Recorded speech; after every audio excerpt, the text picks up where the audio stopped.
My name is George Galloway, presenter of Kalima Hurra on Al Mayadeen television. Morning to you. I don't mince my words. I speak Kalima Hurra, and my audience does too. Kalima Horra, free word, free for me, free for you.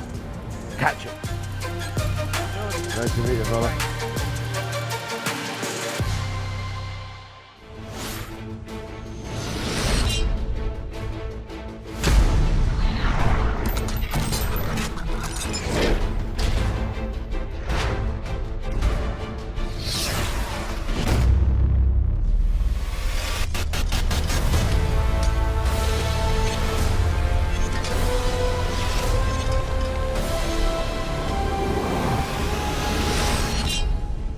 Welcome to Kalima Horra with me, George Galloway, on Al Mayadeen television. Coming to you from London, but discussing the United States of America.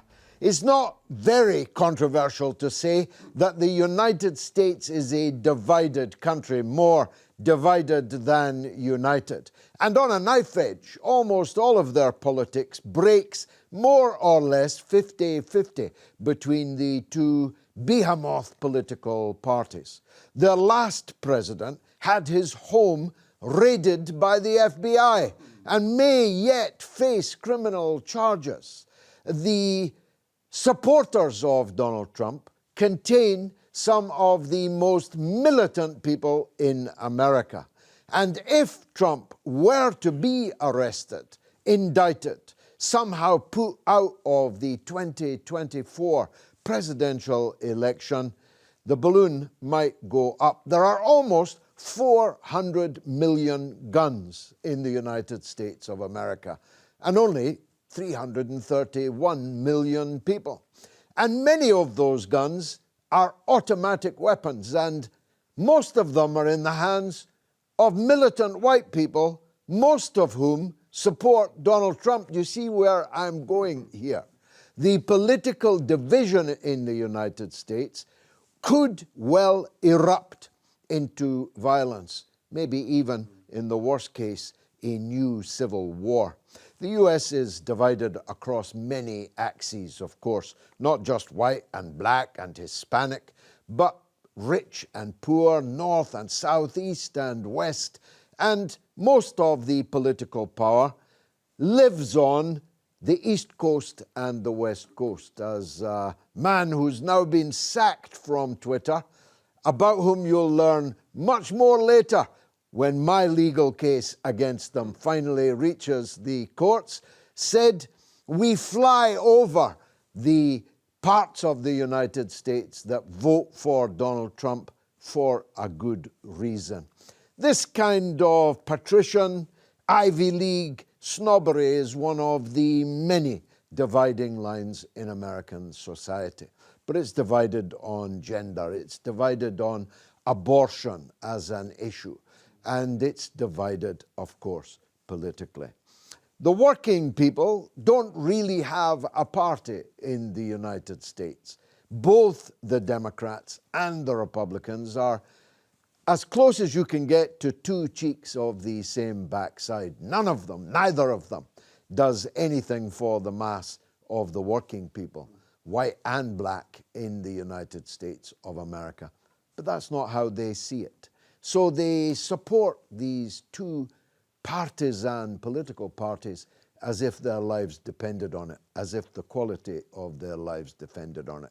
And America has done well, of course, over the last couple of centuries, since they massacred the indigenous inhabitants, since they brought millions of black Africans in change as slaves. They have built a very successful country, and it has, until now, managed to contain the divisions that are within it. But on January 6th of 2022, we saw perhaps a small cloud, certainly by comparison with civil disturbances in Europe. It may have been a small cloud, but it could have been a harbinger of great storms to come. So we are asking the question on Kalima Horra, this episode, will the divisions in the United States turn violent? I'm joined, as always, by a distinguished panel of experts, two of them former parliamentary colleagues of mine from both sides of the House, and one young man who wasn't born when we left Parliament. I suspect that that is the case. But first up, out of respect and admiration and love, is Ken Livingstone, the first and finest Mayor of London, twice elected as London's mayor. Will the United States turn ugly?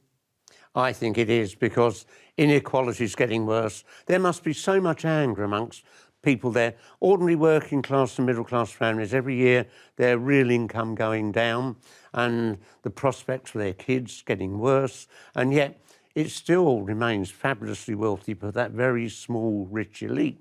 But I think also what's going to divide America is that within a few years the economy will be overtaken by China. And they've dominated, I mean, as you just said, over a century, they've been the dominant power in the world. That's about to end. And I think that will lead to a lot more division, perhaps a lot more violence. Could it conceivably turn into civil insurrection, civil war? I think it is, because you mentioned the amazing gun powers. 400 million. Yeah, unbelievable. But then on an average year, 46,000 Americans are killed by guns. 46,000. That's devastating. And thank God we don't have that here, or you and I might be dead by now. Jacques Arnold, former Conservative Member of Parliament, former colleague of mine. It's not just that it's 46,000 deaths a year by gunfire in the US.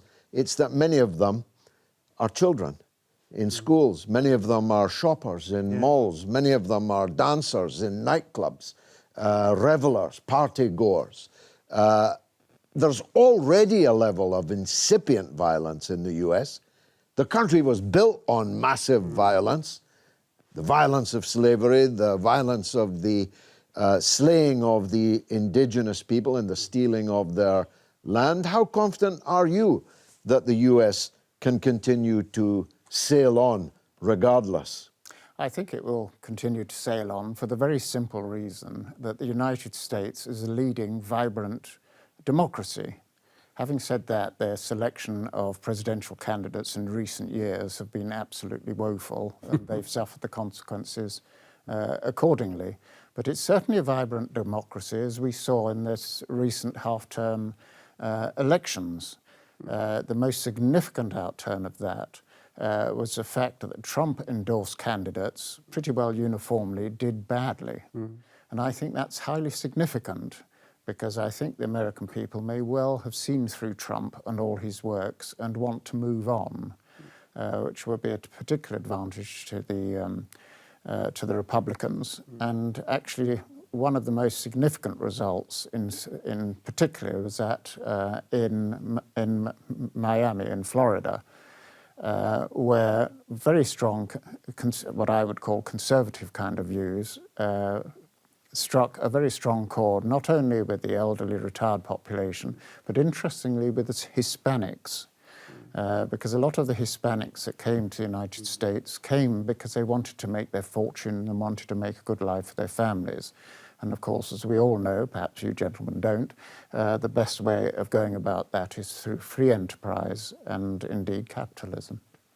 Well, Mohid Rahman Malik, you are an American expert, international relations expert, a US projects graduate at the Phelan US Center, and previously at our own London School of Economics. We won't blame you for deserting England for the United States. I'm sure it's professionally a good move. But you know closely the stresses and strains in American society. Can they be contained? Well, yeah, it's a hard one to say. I actually want to go back to something earlier that you said, Mr. Galloway, in terms of the history of the United States and just how wrought it has been with violence. We need to put this particular moment within this larger context. In the 1960s, political tensions were also incredibly high. with the civil rights movement. Actually, it's interesting because Martin Luther King, he wrote in the 1960s saying that constructive nonviolent, emphasis on nonviolent political tension is a good thing. And, political tension, it speaks to an issue, right? And I think sometimes, particularly with the mainstream media, we sometimes get caught up in only wanting to discuss the existence of political tension and not the political and social malaise that have contributed to it, right? Because it's highlighting something as to, why are people going out on the streets? Why do people feel like the election was stolen from them? Irrespective of the truth or false, which of course is important, the fact that these sentiments exist and are so widespread is telling, and it's reflective of democracy in many ways failing in the United States. But in terms of whether or not it can be contained, a lot of political commentators call this a cold civil war. I don't know if, this cold civil war will ever become hot, hopefully not. I'm unsure of whether there'll ever be a large-scale violence, particularly because it's hard to see, where would the country really even divide? Because Democrats and Republicans, as much as they don't see eye to eye, they live together. In a lot of these counties and a lot of these precincts, they're not, it's not neatly divided per se. So it's hard, Pennsylvania is a state that can go can go Republican or Democrat. I mean, where would that go in a future, divided United States?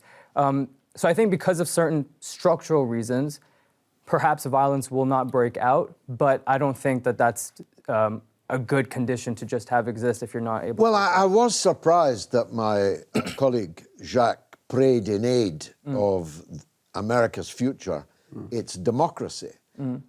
A democracy that elects Joe Biden, who, not to put too fine a point on it, is not the sharpest tool in the box any longer. Precisely my And point. previously, Donald Trump, who, notwithstanding his own conservative views, Jacques scorns, doesn't sound or look like too healthy a democracy. And when a significant portion, well over half, of the voters of defeated candidates believe that they were cheated in the election, and there is some evidence that in some places they were, democracy, it seems to me, is about the last thing you could pray in aid of America's security going forward. Sure. Yeah, and I think this speaks to the wider problem of this two-party political system and the fact that Americans at this point are now their identity is almost wholly based on their partisanship. It doesn't matter whether you're a union worker, whether you are a teacher, whether, what your profession is, even in some cases what your race is. A lot of these other forms of one's identity and the attributes that make us who we are has become irrelevant. And what matters is whether you have a D or an R next to your name. And this this dichotomy is deeply troubling. And it allows for this type of resentment to fester because you have a very clear target. Not least because both the D and the R seem to stand for exactly the same things. Let's go across to New York City and talk to the journalist and political analyst Caleb Mopan. Caleb, welcome to the show. Thank you. The DHS, Department of Homeland Security, has recently said that political tension in the United States is taking the country by storm. How likely is it that that tension could lead to political violence? I think the situation is quite serious because there are big divisions within the U.S. political landscape, and our leaders are doing very little to bring the country together. People have questions about election results. There are big differences culturally when it comes to issues related to school children and what they should be taught and what types of things are appropriate and what are not. There's also a pretty clear understanding on a big chunk of the population that they are not interested in maintaining a global financial system. They're more concerned with making sure that there's jobs and healthcare and education here at home. And it seems like the population is very much being whipsawed. They're very much trying to play certain demographics against other demographics so that the Wall Street monopolists can stay at the top. We've seen recently the act of violence, though it's shrouded in a lot of mystery and might not be exactly as it appeared at the time. the attack on Paul Pelosi by someone who was in his house, he being, of course, the husband of the then Speaker of the House of Representatives. People say that it's disinformation that is creating the atmosphere in which political acts of violence, if that was one of those, are taking place. What do you think of that? No, I would argue that it's not disinformation that's causing the rise of unrest in the country. It's true information. It's true information about the opioid epidemic that is claiming so many working class lives across the country.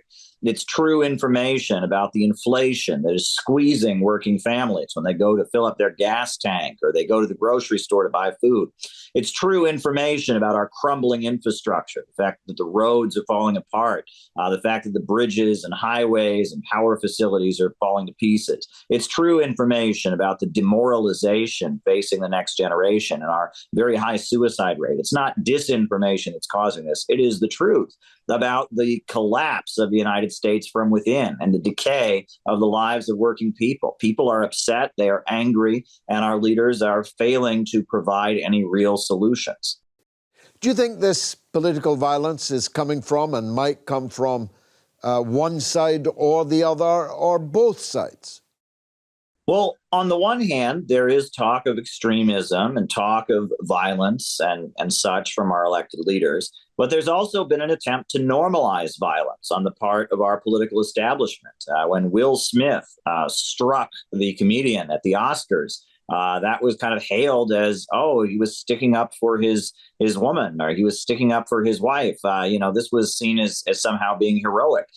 Furthermore, the unrest that has swept the country, the protests and the chaos in the streets that preceded the election in which Donald Trump was defeated by Joe Biden, that was glorified by the media. And at the same time that they are promoting political violence and they seem to celebrate horrendous acts like the brutal murder of Muammar Gaddafi in Libya. We saw Hillary Clinton, how she cheered for it. She said, we came, we saw, he died, and she giggled about it. At the same time, they cheer for violence all around the world, and they cheer for some political violence here at home. They're also concerned about this rising level of violence against elected officials. There's the continued hearings about January 6th.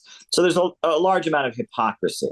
They like some violence, and they dislike other violence. Again, the DHS report indicates that a vast number of Americans think that the government, the state, has overreached itself, and the state's credibility amongst the public is much less than it was according to every poll that is taken. And now we're in a pre-election period. We're always in a pre-election period in the United States. In the run-up to the next elections, are you expecting an increase in political violence, maybe even against individual politicians, government officials, law enforcement, and the rest? I think there will be an increase in tension, largely due to the fact that the Biden administration is not doing anything to bridge the gap. Instead, they are weaponizing the Department of Justice. They are targeting anti-abortion activists. They are targeting people who want peace with Russia. They are using their power as the executive branch to go after people on the other side of the political spectrum. And Tulsi Gabbard and others have called them out for this, that there's increasingly an effort on the part of the Biden camp not to try and bridge the political gap, but rather to intensify things, to intensify the rhetoric against Russia, to continue to demonize people of the political right wing. Before the midterm elections happened, Joe Biden accused a big chunk of the country, who are Republicans and conservatives, accused them of being fascists. And gave this speech before a bunch of American flags. Meanwhile, the Democratic Party has turned on the railroad workers. The railroad workers, were approaching a strike, and the Democratic Party, that claims to be pro-labor, outlawed the strike of the railroad workers and now has proceeded to start demonizing the railroad workers and their unions. And so we see an increased effort to push people into situations where they feel they don't have expression within regular political discourse and through regular political means. People are questioning election results. People are being censored on social media. Their ability to debate and their ability to express themselves at the polls is something that people feel is being taken away. And when people aren't able to vote their conscience and express themselves at the ballot box, when people aren't able to express themselves on social media and are being silenced, often they will turn to other methods. I certainly don't condone that. I favor political discourse continuing in a free and open way. I favor, peaceful methods of change, people voting and participating. But when such means are cut off, people will become desperate. And if you look at the economic conditions of the country, they are becoming more desperate. It's leading many Americans to feel that they don't have the options they would normally have in a healthy society. Ken Livingstone, these, we used to call them hot button issues. We now call them, I think, culture war issues. They're tossed into the political fray as a diversion, aren't they? Issues of the trans controversies, the LGBTQIA+, I think it has now reached in the alphabet soup, abortion. All of these are thrown in to keep people's minds off the meat and veg of politics. No? Yeah, and of course the interesting thing, I was born at the end of the war. I grew up in a Britain where if you were a gay man, you were sent to prison. Abortion was illegal. And then that Labour government in the 60s did transform our way of life. But I think things are getting worse now, not just in America, but here as well. I think there's a much more of a move to real right-wing, hard-line right-wing politics. And I'm not seeing a real alternative coming from the left of politics that we used to have, 30, 40 years ago. And therefore, I'm more pessimistic about our future now than I've ever been in my life. Every day, I worry what it's going to be like for my kids in 20 years. Governments all around the world are failing. Jacques, these culture war issues are the real dividing line, aren't they, in America? It's not about the level, gargantuan, eye-watering level of defense spending. It's not about the inflation. It's not about the economy. It's about where you stand on the rainbow, isn't it? Well, I think one of the rather unfortunate imports from America we've had over recent years has all been what, in some ways, I would call an irrelevance and a claptrap. Our serious problems, of course, are with the economy, and Vladimir Putin's ridiculous expedition into Ukraine hasn't helped matters because of the economic distortions he's brought about, not only in fuel but in grain, causing starvation in Africa. These are the issues for discourse. And what worries me slightly as a former parliamentarian is the trivia with which so many politicians nowadays immerse themselves, whereas the key issues need tackling. And sadly, it has taken economic disruption on this scale, and with it inflation, to force politicians to get back to discussing issues which are of most relevance and vital importance to the families and for the voters of this country.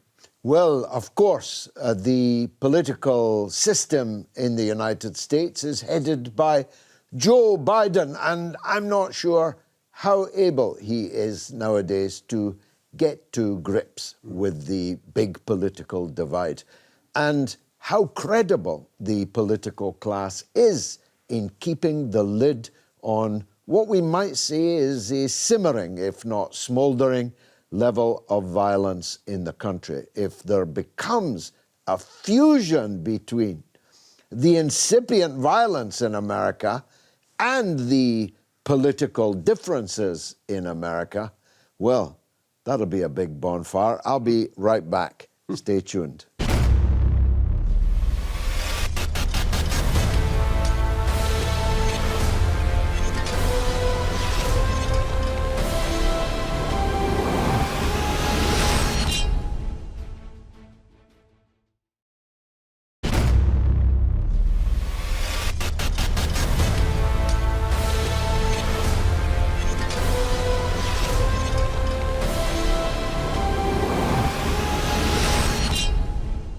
You're watching Kalima Horra with me, George Galloway, on Al Mayadeen Television, coming to you from London, but talking about the United States of America, a very violent country with a very large number of guns in the hands of hundreds of millions of people. In fact, 1.3 guns for every person in the country. And of course that includes the children, many of whom will later be slaughtered in their classrooms, in the shopping malls with their mothers, or when they're teenagers dancing in clubs. The violence on which the United States was built, more than 100 million indigenous Americans died after the landing of the white settler populations from, of course, Spain first and then Britain, but also France, 100 million people. And then, of course, came the slaves, the violence of slavery. So violence is absolutely no stranger to America. In a way, it's amazing that we're even questioning whether the country will lapse into large-scale political violence, as indeed it was built on such a basis. But let's hear from an English academic, Professor Alec Charles, writer and thinker and retired University of Winchester professor. Professor Alec, thanks for joining us. Thank you, George. It's great to be here. Professor, it's clear that political tension in the United States is high, ineluctably leading to political violence or not. What's your opinion on that? There are extreme elements in the United States, as there are in many countries in the world. We've just seen, of course, in Germany, extreme elements apparently planning to attempt some kind of violent insurrection against a democratically elected parliament. We've seen that in the United States under Donald Trump, of course. Donald Trump's attempt to stir up armed insurrection against the democratic processes of the country. I think what's interesting at the moment, though, of course, is that Donald Trump's fortunes have plummeted very, very badly. Donald Trump has lost a great deal of his credibility. We saw, of course, in the midterm elections that those candidates supported by Donald Trump tended to do very badly, even against a perceived weak Democrat administration in the United States. We've also, of course, seen recently that Donald Trump's corporate fortunes have not been doing too well in the courts. And we've seen the Trump Corporation being found guilty in a New York court for certain tax irregularities. And therefore, Donald Trump is not to be written off. We've written him off before and he's come back. But Donald Trump's support, his popular support, seems to be much, much less than it was in the last days of his presidency and in the early days of the Biden presidency. This is quite extraordinary because the Biden presidency has hardly been meteoric in its successes, and yet Biden has not messed up in the way that Trump said that he was going to mess up, and Trump appears to be just continuing to mess up worse and worse. Is it just political division that could push towards widespread violence in the United States, or are there other factors like the economy, for example, like race and other things? The worry, though, is in the United States, as the United States is currently teetering on the brink of economic recession. It's not hit recession yet, but it looks like it may go towards recession. The worry is that the Trump supportists that are still there are no longer the mainstream Trump supportists. They're the supporters, they're the real extreme Trumpite supporters. And that could cause concern. We may well see a situation, again, similar to what happened in the Capitol during the senatorial meeting to endorse President Biden's winning of the election. We may well see scenes similar to what we've seen in Germany recently, but we must recall that these are not popular uprisings. These are extremist attempts at insurrection. These are minority forces. They are, however, violent forces, they're radicalized, they're terrorists in the true sense of the term, that this is real domestic terrorism. And there is danger in that. There's real danger in that. There's danger of violence against individuals. I don't think there is any danger of the overthrow of American democracy any more than German democracy was in danger, in any real danger.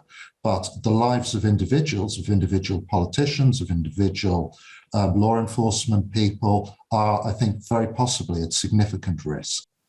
You highlighted the violence of Trump supporters, perhaps with reference to January 6th and the so-called insurrection there, though it's worth remembering only 2 people died and both of them were killed by law enforcement.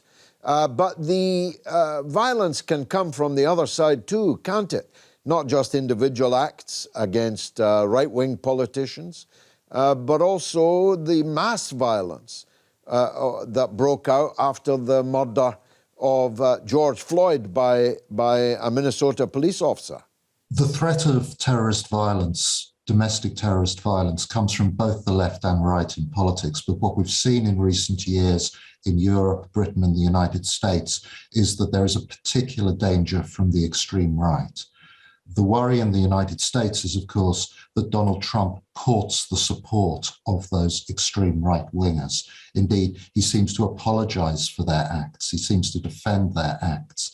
And so, although I don't believe that there will be a successful armed insurrection in the United States, there may still be significant violence against American politicians, against American law enforcement officials, and against American people, and possibly particularly people of color. Well, the Department of Homeland Security gave a very serious warning of the risk of political violence in the run-up to the next presidential election.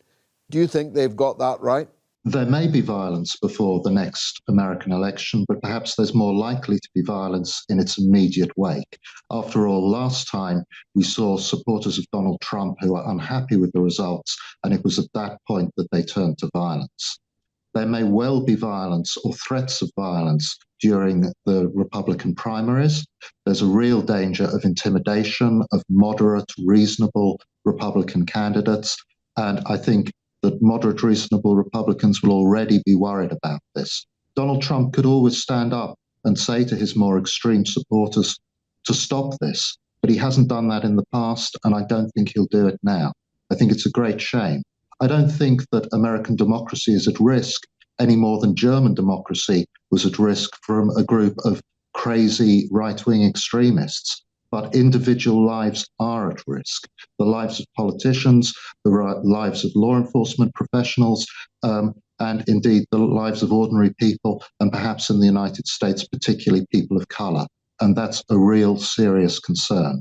Mohid, most people watching this in the Middle East will not recognize the January 6th, 2022 events as violence. Only 2 people were killed. Both of them were killed by law enforcement, not by these violent extremists, terrorists, as the professor was calling them. Nonetheless, as you yourself said, in the 1960s, there was significant history-changing acts of terrorist violence against the president of the country, against his brother, who was about to become almost certainly the president, against black leaders, Dr. King, Malcolm X, and so many others.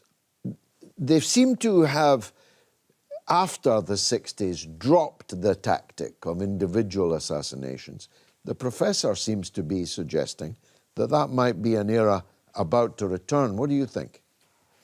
Well, one of the issues, if you look at whether it's the Global Terrorism Database, whether it's from the Center of Strategic and International Studies, one of the issues that they have identified is in the United States of America right now, most acts of political violence are coming from lone actors. They don't belong to an organized political groups. I do think, though, that it's important to identify who are the perpetrators of the acts of violence. It's all well and good to say that it does come from both sides, and of course, there is the rhetoric on both sides can often be quite deplorable, but as every major database has shown, most of the violence does come from the right wing. And if we're What about the whole Black Lives Matter phenomenon? Sure. Of cities burning? They weren't coming from the right wing. And I take that point. Personally, this is almost going to become a philosophical conversation, but I don't know if I can classify what the Black Lives Matter movement, the acts of violence that accompanied them in June of 2020 after the death of George Floyd. I don't know if I can group that in the same category as what we saw in January 6th, because one is an act of frustration with a system that has a complete disregard for Black Americans in terms of their handling with the law enforcement, and the other is a feeling amongst people, amongst particularly white Americans, conservatives, who feel that their country is being taken away from them by these liberal elitists. To the extent that that is true or not, in terms of from an economic point of view, that's another conversation. But I think, in my mind, it is very clear that the strong acts of violence are coming from way more from one side than another. Jacques Arnold, that's an interesting dichotomy, notwithstanding your new liberalism, which surprises me every time I reacquaint with you. Do you accept that the violence of the summer of 2020, the Black Lives Matter, widespread destruction and attacks, ironically, on law enforcement, calls to defund the police? Mohit thinks, philosophically, that's a different kind of violence and one which is more understandable than the actually very little violence on January the 6th. I think any form of violence in politics is a retrograde step, quite obviously so. But I think when you actually look at America, the phrase, let's move on, you and I have heard that in Parliament many a time. That usually means politicians made an absolute foul mess, so let's step over it and press on to the sunny uplands. But there's no doubt in my mind that the United States is firmly subject now to that phrase, because quite frankly, what are we going to get next time? Trump and all his extreme rhetoric versus Biden out of his geriatric home, perhaps? A total farce. It's time that American politics moved on. And I think that the halftime elections recently, when we saw what happened in Florida and DeSantis, is a fairly good example that there will be a competition on the Republican side. I think the Democrats must sit down and say, look, it's not time for geriatrics, it's time to move on and select a new generation of politicians. So at least the last two American presidential elections, what an awful choice to make between what was offered. Surely these 2 years must be for the two major American parties to produce candidates who are worthy of the office of the President of the United States so that the people of that country can have a choice. Well, why don't they, Ken Livingstone? How come the most successful country in the history of the world produces presidential candidates that most people in the world wouldn't trust with the keys to the car, never mind the keys to the nuclear weapons? I think a big part of the problem is Biden is 80 years old, and I don't really think you can be on top of a job with so much pressure every day, so many decisions you have to make at that age. And I want to see a new generation of American politicians coming up, more optimistic about the future and having real ideas about how we tackle climate change and all these other things. I mean, Biden is like something from the distant past, and that's been a big mistake. He's not as bad as Trump, of course, but, literally. I think he's much worse than Trump, but that's another program. No, we disagree on that. Much worse. Mohit, of course, the cry for new blood, for a new generation, the torch passing and all of that this is normal. But it isn't likely, is it? Notwithstanding my colleagues' best wishes, Donald Trump will be the Republican nominee next time, as the professor said. Mustn't write him off. We've written him off before. I can assure you, as someone who studies Republican politics very closely, Trump will be the nominee, maybe with DeSantis as his running mate. But if Trump is the nominee, are the Democrats really going to put up Joe Biden, aged by then 82, for another term? Yeah, that's a really good question. I'm honestly not sure. I don't know, though, who they would put up other than him. Kamala Harris is even less popular than Joe Biden. That's exactly it. You know, she doesn't, at least Joe Biden, you know, he is somewhat likable, right? There's something about his personality, you know, his background. He's not seen in the same way that Kamala Harris, certainly the way that Hillary Clinton was seen. And I do concur. I do think that Donald Trump will probably get the nomination. And actually what he's doing this time around is quite smart. It is true that all the people, by and large, that he supported in the midterms didn't perform that well, but he understands the system now. He is going to be much more ready. He definitely feels like the election was, you know, to some extent taken from him. And in terms of who the Democrats can run, I honestly have no idea. There's not one person. They're not going to run somebody who's very young and inexperienced, like an Alexandria Ocasio-Cortez, or people of, you know, they call the squad, Jamal Bowman, for example, the more progressive candidates. The Democratic Party isn't really about the progressive candidates. But I don't know who in the establishment they could run. They could run an even older fellow, Bernie Sanders. I mean, if they'd allowed him to win in the first place, we wouldn't be having this conversation. Yeah. Or Boris Johnson, who's an American-born. Boris Johnson, there's an idea. Give him a Worst Prime Minister of my lifetime. Give that man a green card. You obviously missed Liz Truss and Rishi Sunak. Yeah. Mohit, staying with you. If Trump, it's a big if, if Trump wins the presidential election, the tables will merely turn, won't they? Because there will be tens of millions of Americans that won't accept that result. The pussy hats will be back on the street demonstrating. Every foolish statement that Trump makes will be turned into a potential cause of insurrection. What I'm trying to say is, whichever way US politics goes, these extant divisions will continue to burn. Yeah, no, that's true. And I don't know, to be honest, what the solution to that is. Donald Trump is, you know, he is obviously the symptom of a much larger problem within American politics that we've just, you know, alluded to earlier in terms of these deep structural issues that do exist.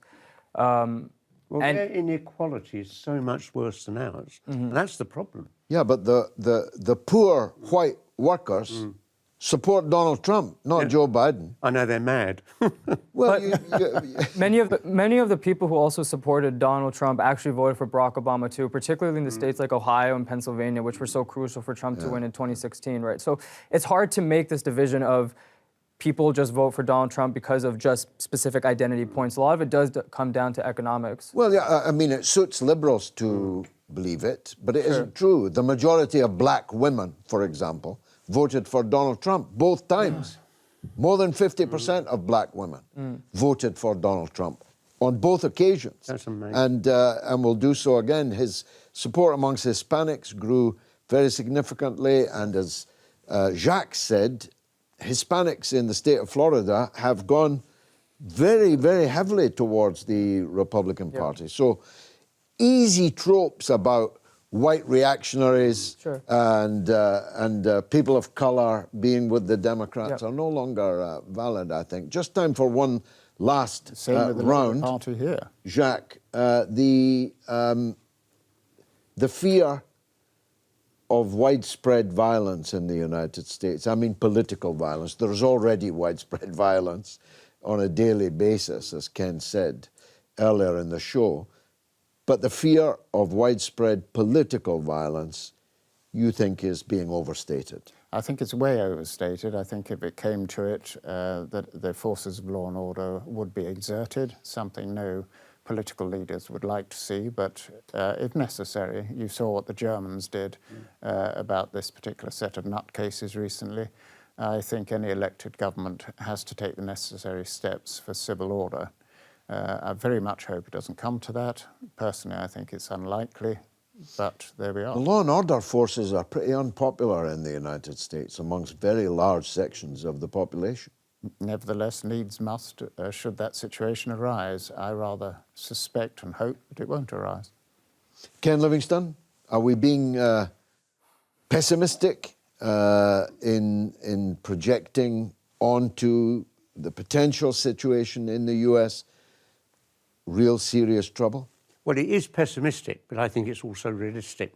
I mean, in all my life, I've never been so worried about the future that's emerging here. And I think you could get, much more violence coming into American politics. People are getting angrier and angrier. They feel left out. And, it's not just happening in America. I say in many countries around the world, it's getting worse. Mohid, last word to you. The torch is passing to a new generation. We don't get it in America. The economic facts in America are, as Ken Livingstone and Khalid Mopan highlighted, getting worse instead of better. The middle class is, of course, Americans call working class people middle class, but the middle class, that is to say what we call the professional classes, and the blue-collar working class are being squeezed down into one. The billionaires, some cases trillionaires, are becoming fantastically more wealthy. Far more money in America is spent on weapons of war than on bridges and highways and public schools and the rest. If I were a visitor from Mars, I wouldn't think that political violence in the United States was a far-fetched or exaggerated idea at all in the face of all these incontestable facts that I have just adumbrated. Yeah, and I think what's happened is the general public in the United States has been given the wrong enemy to focus on. And unfortunately, we now have a situation where around 40% of both Democrats and Republicans view the other side as being evil. And when you view someone as being evil, philosophically, morally, you could justify a lot of things. Violence doesn't seem that far-fetched now. Especially as it's entirely conditional, as I think Caleb pointed out. That there are many people who would have cheered any assassination of Donald Trump. Sure, yep. And yet they would clutch their pearls and cluck at the thought of someone in a Comanche hat breaking a window at the Senate. Sure. It's highly conditional. Yeah. They favor some political violence, but not others. Definitely. I think it's pessimistic, if I can say, in summing up the show, because none of us can be confident that the next presidential election will not be between Joe Biden and Donald Trump. And insofar as that is true, then the absolute division, more or less 50-50 in the country, with stakes as high as they have ever been, perhaps higher than they have ever been. And add in the 400 million guns, add in the normalization of violence in American life, not just inside its own country, but perhaps more particularly outside its own country. For example, if it's entirely justified to assassinate an Iranian general who's actually on a peace mission and who's previously defeated ISIS and Al-Qaeda, General Soleimani, if that is legitimate at the airport in Baghdad, why would it not be legitimate to assassinate someone in the airport in Miami, Florida? These are the big questions. We'll continue to cover them here at Al Mayadeen. You've been a wonderful audience, and I thank you for watching.